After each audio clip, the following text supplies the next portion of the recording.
ఓం శ్రీ గణేశాయ నమః. శ్రీ గురుభ్యో నమః. శ్రీమాత్రే నమః. శ్రీ శివ అష్టోత్తర శతనామ స్తోత్రం. శివో మహేశ్వరః శంభుః పినాకీ శశిశేఖరః వామదేవో విరూపాక్షః కపర్దీ నీలలోహితః శంకరః శూలపాణిశ్చ కట్వాంగీ విష్ణువల్లభః శిపివిష్టో అంబికానాథః శ్రీకంఠో భక్తవత్సలః భవ సర్వ త్రిలోకేశ శితికంఠా శివాప్రియః ఉగ్రః కపాలీ కామారీ అంధకాసురసూదనః గంగాధరో లలాటాక్ష కాళకాళః కృపానిధిః భీమః పరశు హస్తశ్చ మృగపాణీ జటాధరః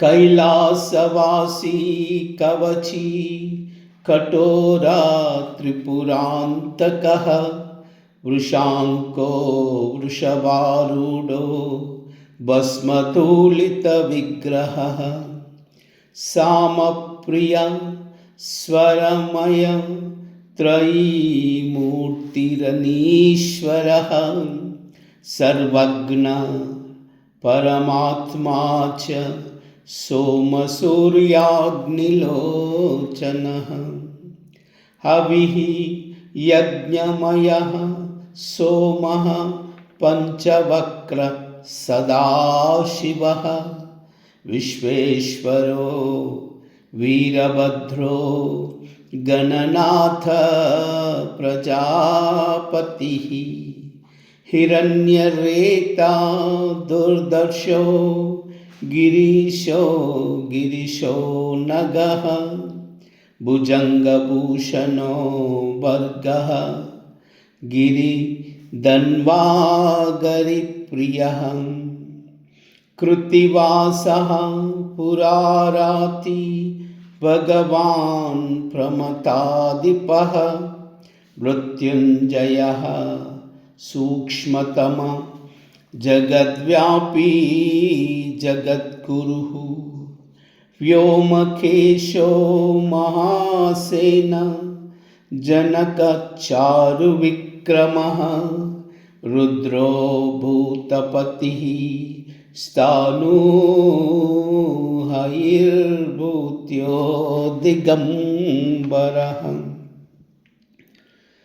అష్టమూర్తి అనేకాత్మా సాత్విక శుద్ధ విగ్రహ శాశ్వతః కండపరశు రజః పాశవిమోచకః బృఢ పశుపతిర్దేవో మహాదేవో వ్యవహారిః పూషదంత విదవ్యగ్రో దక్షాధ్వరహరో హరః భగనేత్ర విదవ్యక్తః సహస్రాక్ష సహస్రపాత్ అపవర్గప్రదో అనంత సార్థకః పరమేశ్వరః ఏవం శ్రీ శంభుదేవస్య నామ్నాం అష్టోత్తరం శతం యః ఏతత్ శృణ్వన్ నిత్యం నో వ్రజేత్ పరమాం గతిం.